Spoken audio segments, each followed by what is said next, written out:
Hola, ¿qué tal amigos? Bienvenidos al taller de agroecología, jardinería y permacultura. En esta entrega que hemos decidido llamar el suelo, vamos a tener un objetivo general y dos objetivos específicos. Nuestro objetivo general es estudiar la importancia del suelo como factor decisivo en la producción de alimentos. Nuestro primer objetivo específico es analizar las distintas texturas del suelo y su influencia en la nutrición vegetal. Nuestro segundo objetivo específico es determinar cuál es el pH de nuestro suelo.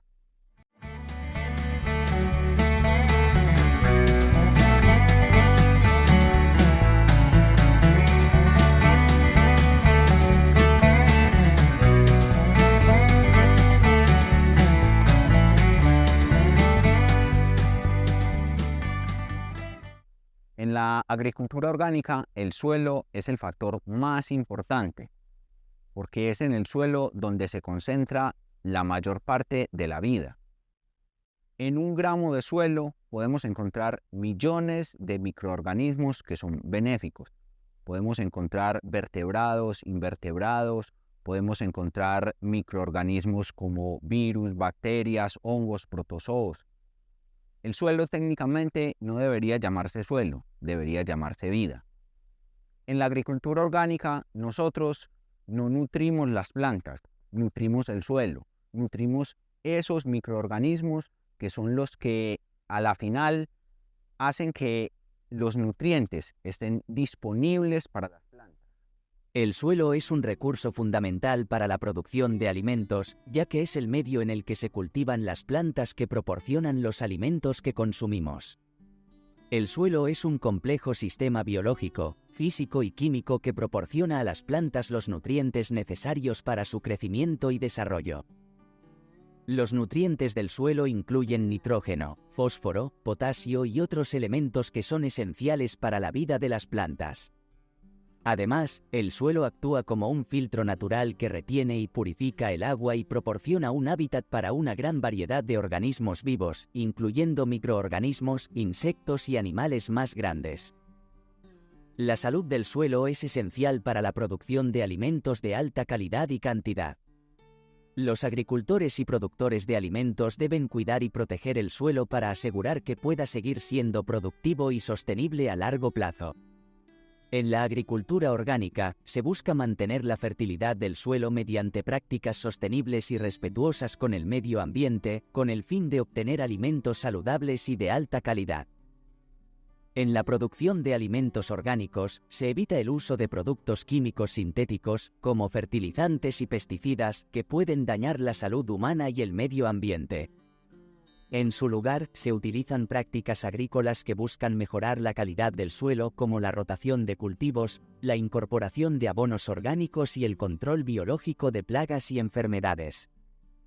Además, el suelo es un recurso limitado y valioso, por lo que su conservación es esencial para garantizar la producción de alimentos a largo plazo. La agricultura orgánica promueve la conservación del suelo y la biodiversidad, lo que contribuye a la sostenibilidad del sistema agrícola y a la protección del medio ambiente. En resumen, el suelo es un factor clave en la producción de alimentos orgánicos, ya que su calidad y fertilidad tienen un impacto directo en la calidad y seguridad de los alimentos, así como en la sostenibilidad del sistema agrícola. Para que las raíces de las plantas puedan absorber los nutrientes, es necesario que se cumplan con dos factores. Se necesita agua para que puedan llegar los nutrientes hasta las raíces de las plantas y se necesita oxígeno. Es por eso que la textura del suelo es un factor importante dentro de la nutrición de las plantas. Si tenemos un suelo poroso que permite tanto el tránsito del agua como del oxígeno, vamos a tener una excelente producción.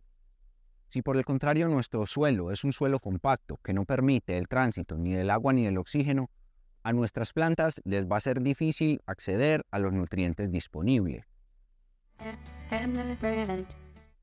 Las plantas tienen una gran capacidad de adaptación y dependiendo de nuestro suelo, de la textura de nuestro suelo, van a haber plantas que están mayor o menor adaptadas a ese tipo de suelo.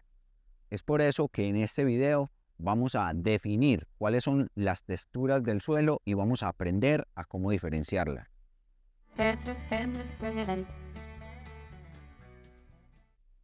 El pH tiene su influencia directa en los minerales del suelo, ya que dependiendo de su grado de acidez, neutralidad o alcalinidad, estos minerales van a tener reacciones que pueden ser positivas o adversas para nuestras plantas. Es también el pH del suelo lo que hace que estos minerales estén disponibles en cierto grado o no para la nutrición de las plantas. Entonces, ¿de qué se alimentan las plantas? Las plantas básicamente se alimentan de dos cosas. Se alimentan de gases y se alimentan de minerales. ¿Dónde podemos encontrar esos gases y esos minerales? Pues la mayoría de los gases los podemos encontrar en la atmósfera, pero también en el suelo. Todos los minerales los vamos a encontrar en el suelo. Entonces, ¿cuáles son esos gases de los que las plantas se alimentan o necesitan para su correcto funcionamiento? Necesitan carbono, necesitan hidrógeno, necesitan oxígeno, necesitan nitrógeno y necesitan cloro.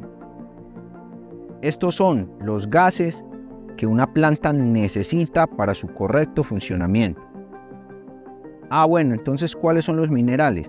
Los minerales son el fósforo, el potasio, el azufre, el boro, el cobre, el hierro, el manganeso, el níquel y el molibdeno. Todos estos minerales los vamos a encontrar en el suelo. Es por eso que el suelo es la parte más importante dentro de la nutrición de las plantas. Y son los microorganismos los que hacen que todos estos minerales estén disponibles. Ellos, ¿qué hacen? Los microorganismos digieren, fraccionan en partes más pequeñas para que la raíz de la planta los pueda absorber. Estos gases y estos minerales los vamos a dividir en tres partes. ¿En cuáles tres partes? Los macroelementos. ¿Qué son los macroelementos? Son los elementos que son más abundantes. Por lo general son los gases que están en la atmósfera.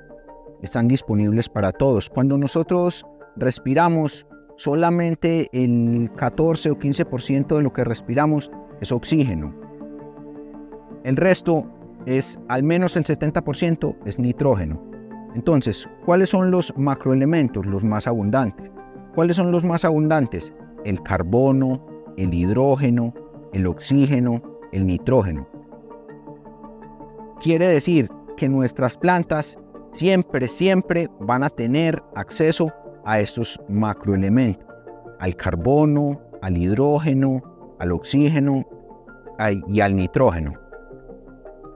También tienen unos elementos mayores. ¿Cuáles son los elementos mayores? Son los elementos que la planta consume en su mayoría. ¿Cuáles son esos? Son el nitrógeno, el fósforo y el potasio. Hay teorías que incluyen también el azufre. Nosotros pues incluyámoslo también. El azufre también es un elemento mayor. Pero entonces también consumen elementos menores. Es decir, elementos que consumen en una mínima cantidad, pero son importantísimos. La deficiencia en elementos menores puede hacer que nuestras plantas no lleguen a rendimientos máximos. Incluso pueden morir por deficiencia de elementos menores. ¿Cuáles son los elementos menores? Los elementos menores son el boro, son el cobre, el hierro, el manganeso, el zinc, el níquel, el molibdeno y el cloro. Para que una planta en su raíz pueda tener acceso a estos minerales o a estos gases, es necesario que el suelo no esté compactado, y pueda permitir el tránsito libre tanto del agua como del oxígeno. Es por eso que para nosotros es indispensable conocer la textura de nuestro suelo. Dependiendo de la textura de nuestro suelo, va a haber más fácil tránsito tanto del agua como del oxígeno y van a haber plantas más adaptadas a las distintas texturas del suelo.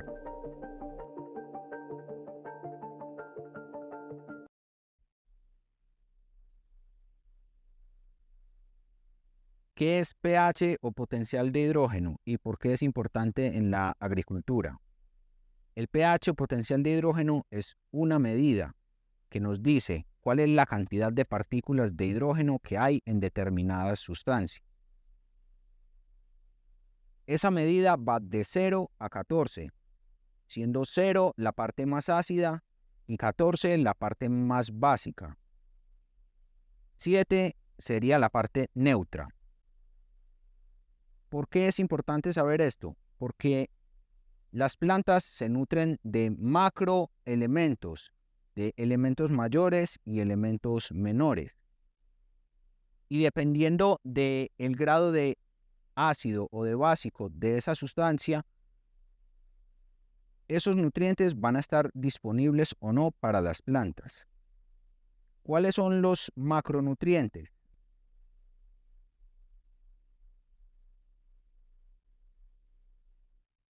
Tenemos que el carbono, el hidrógeno, el oxígeno y el nitrógeno son los macronutrientes.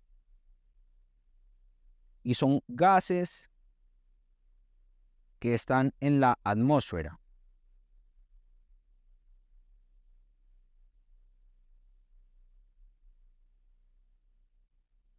Por ende, nosotros no debemos preocuparnos la mayoría de veces de estos macronutrientes.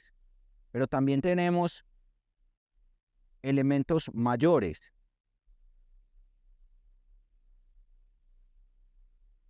que son el fósforo, el potasio y el azufre. Estos son minerales, igual que los elementos menores. Los elementos menores son boro, cobre, hierro, manganeso, zinc, níquel, molibdeno y cloro. También estos, en su mayoría, a excepción del cloro, son minerales. Bueno, esto del pH potencial de hidrógeno suena un poco complicado, pero no lo es. Asociémoslo a algo conocido, asociémoslo al agua caliente, al agua. Entonces, pongamos que 0 es el agua más fría y 14 es el agua más caliente, agua hirviendo. 7 sería agua tibia. Esta parte de la neutralidad es la que nosotros buscamos. La mayoría de las plantas pueden recoger los nutrientes si el medio en que están está entre 6 y 7.5. Es decir, un poco ácido pero no tanto, y un poco básico pero no tanto. Todas las sustancias, todas las sustancias, nuestra piel, el agua, el suelo, incluso el oxígeno, todo tiene un pH, es decir, un potencial de hidrógeno. Cuando nosotros vemos que en la agricultura convencional, vemos que los agricultores, los labriegos, están arrojando cal al suelo, calcio, lo que están haciendo es corrigiendo este pH. Nosotros también podemos hacer eso, corregir el pH. Pero para poder corregir el pH, debemos saber cuál es el pH de nuestro suelo, para poderlo llevar a un rango entre 6 y 7.5. Muchos se preguntarán, por ejemplo, cuando yo menciono un elemento y solamente coloco una letra, por ejemplo, esta H, que es el hidrógeno.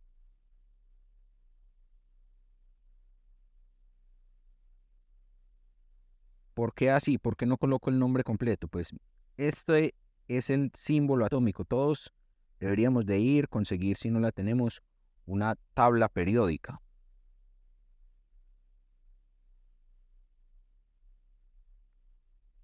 Entonces, en esa tabla periódica de los elementos, nosotros vamos a encontrar estos elementos agrupados según ciertas características. El primero que nos vamos a encontrar va a ser el hidrógeno. Cuando nosotros colocamos esta H, estamos colocando el símbolo atómico.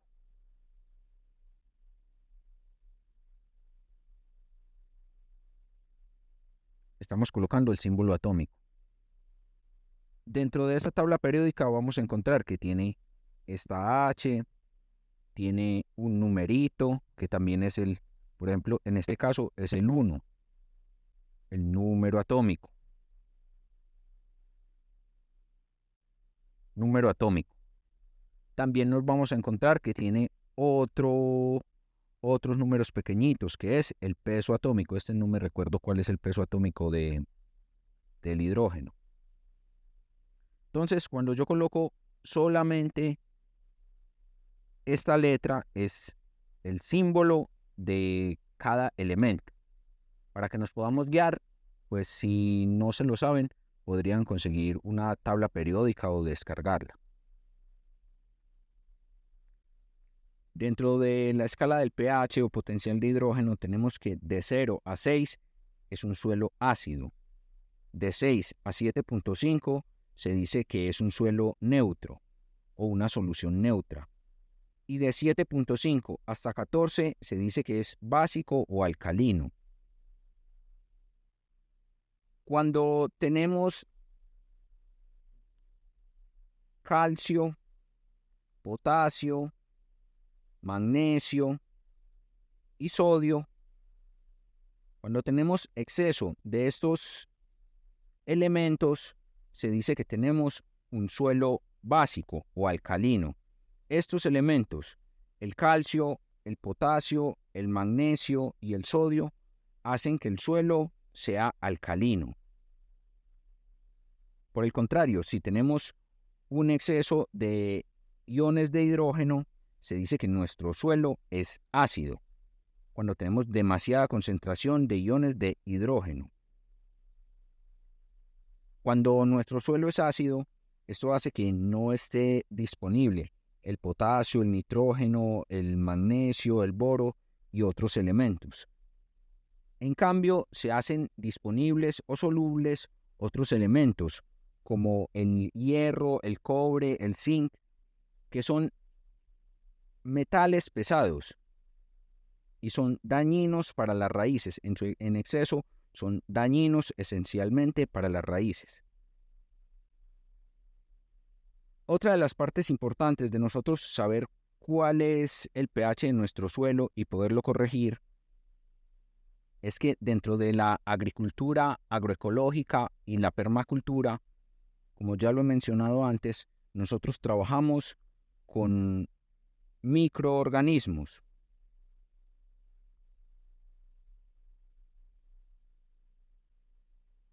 La mayoría de estos microorganismos sobreviven en un pH de 6 a 7.5.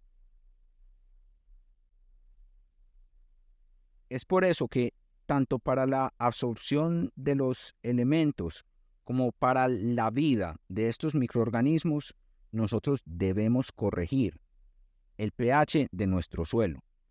Primero debemos saberlo y luego de saberlo debemos corregirlo. Entonces ya tenemos una noción de qué es pH y cuál es su función en el suelo. Ahora vamos a saber cómo hacer un muestreo.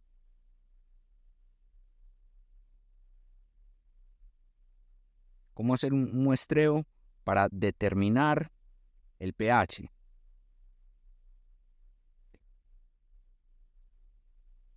¿Cómo así? Sí, Vamos a sacar muestras de suelo para poder determinar cuál es el pH de nuestra parcela o huerto. ¿Qué vamos a hacer? Esto lo hacemos en campo. Supongamos que este es nuestro huerto.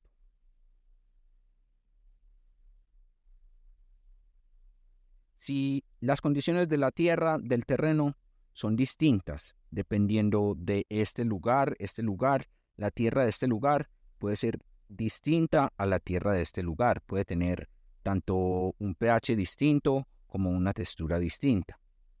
Entonces, lo que nosotros vamos a hacer es, igual que en el capítulo anterior, vamos a sacar un promedio, no en números, pero sí en tierra. Vamos a sacar un promedio. ¿Cómo hacemos ese promedio?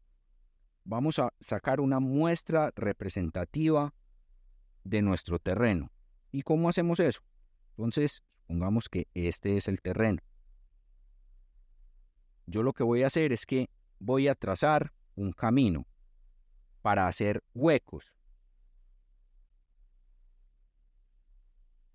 Y de esos huecos voy a sacar una cantidad de tierra que voy a mezclar. Pero entonces, ¿cómo sé yo cómo hacer el recorrido? Simplemente voy a hacer un recorrido en Z.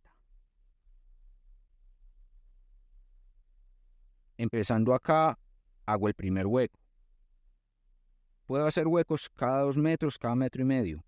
Acá hago el segundo hueco. Acá haría el tercer hueco. Acá haría un cuarto hueco. Aquí un quinto hueco. Un sexto hueco y un séptimo hueco.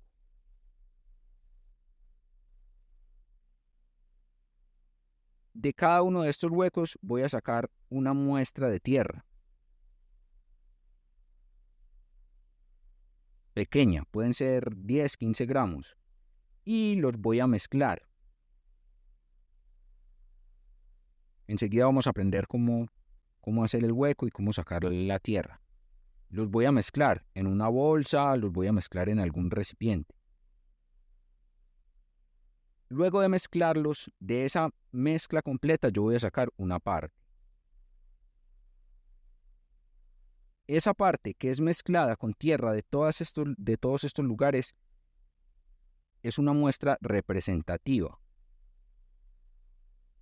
de mi terreno. Y es así como yo voy a sacar una muestra para poder saber cuál es el pH de mi suelo. Podemos hacer pruebas caseras o podemos enviar a un laboratorio. En todos los países, en el Ministerio de Agricultura, deben de haber laboratorios destinados a hacer estas pruebas.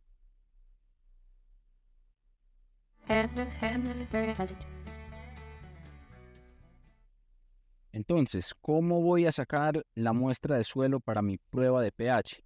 Voy a utilizar esta herramienta, una herramienta que mida al menos 30 centímetros, desde esta parte hasta esta parte. Voy a utilizar también esta herramienta. Y voy a utilizar una bolsa plástica. Entonces lo que hago es que voy a hacer un hueco en forma de V.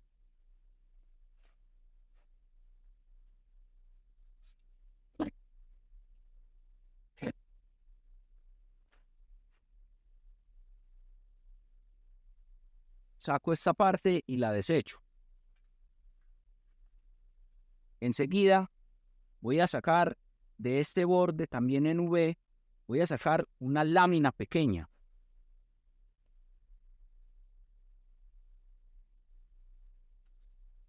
Enseguida con esta herramienta voy a hacer lo siguiente. Corto esta parte. Corto esta parte. Corto este lado. Y corto este otro lado. Esta parte que me queda va a ser la submuestra que voy a recoger en la bolsa. Y la voy a mezclar con las demás submuestras que saque, dependiendo de lo grande o pequeño que sea mi terreno.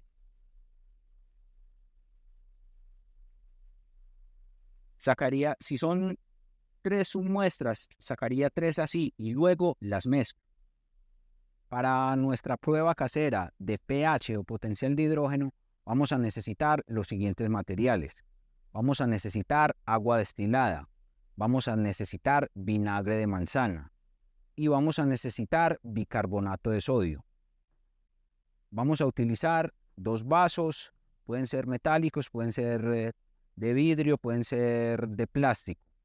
Vamos a utilizar una cuchara y, por supuesto, lo más importante, nuestra muestra representativa de tierra, que ya sabemos cómo sacar las muestras.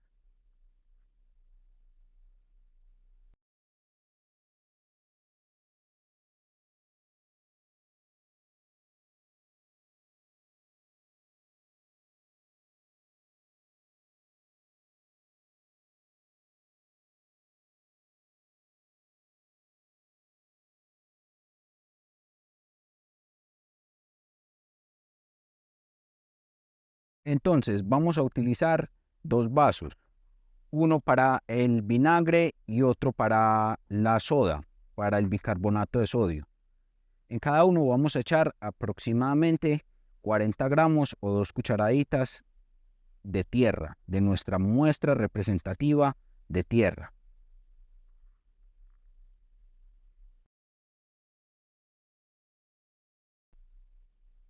Enseguida le vamos a adicionar el agua destilada. ¿Por qué agua destilada? Debe ser agua destilada porque es que, como les expliqué antes, todas las soluciones tienen un pH. El agua destilada es neutra.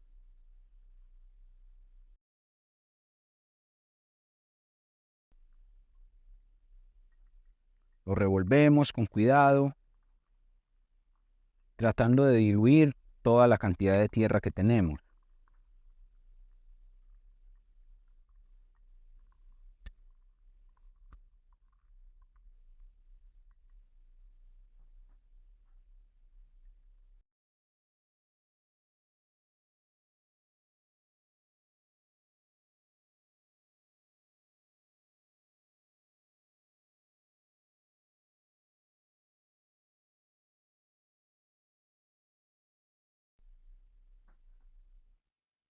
Luego de haberlo diluido, lo vamos a dejar en reposo por unas 2 o 3 horas. ¿Para qué? Para que estas burbujas que se hicieron acá hayan desaparecido.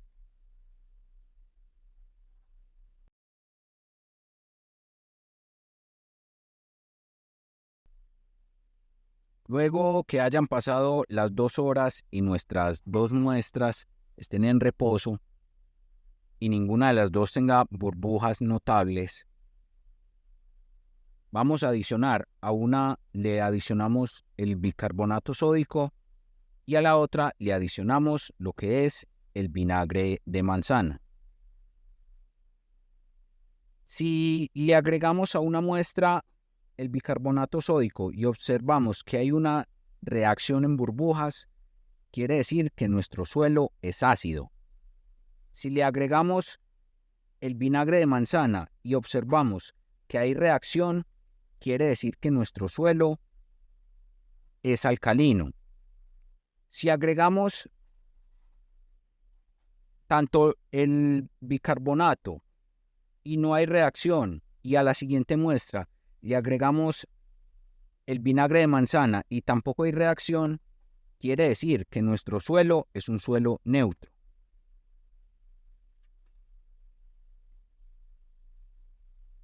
Entonces, agregamos a la una, le agregamos soda, bicarbonato de sodio,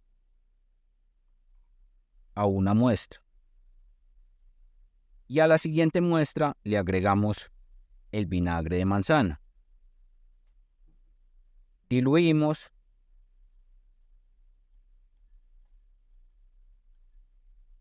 y vamos a esperar para que haya reacción. Acá podemos ver que al que le aplicamos el bicarbonato de sodio, reaccionó con burbujas.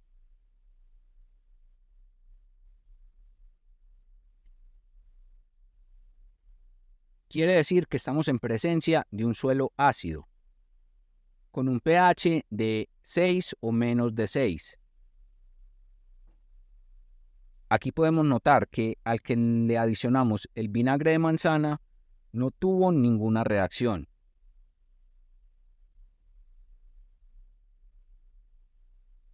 Es así como nos podemos dar cuenta cuál es el pH o potencial de hidrógeno de nuestro suelo.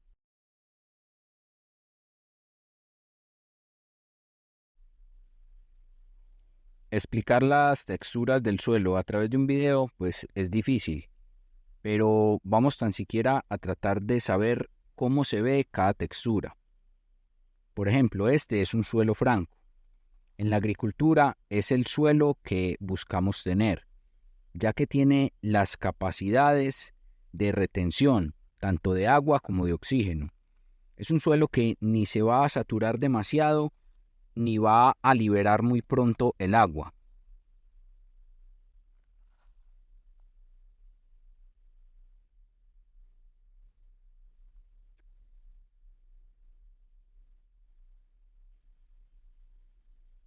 Este es un suelo arenoso. Es un suelo que tiene gran capacidad de retención de oxígeno, pero su retención de agua es básicamente nula. También es rico en minerales. Este suelo lo preferimos para mezclarlo con suelos limosos o arcillosos.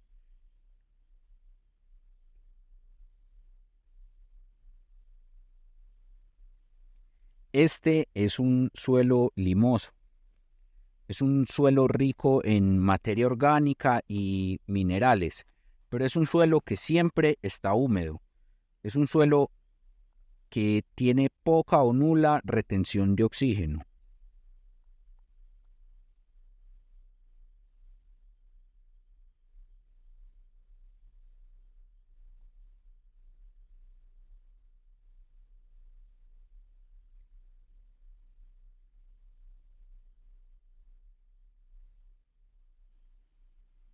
Este es el suelo que conocemos como arcilloso. Con este suelo, los antiguos elaboraban sus instrumentos de cocina, fueran las ollas. Este suelo no retiene nada de aire. Este suelo solamente retiene humedad. Donde tú lo veas, siempre va a ser un charco de agua. Con este suelo casi que podemos hacer pintura.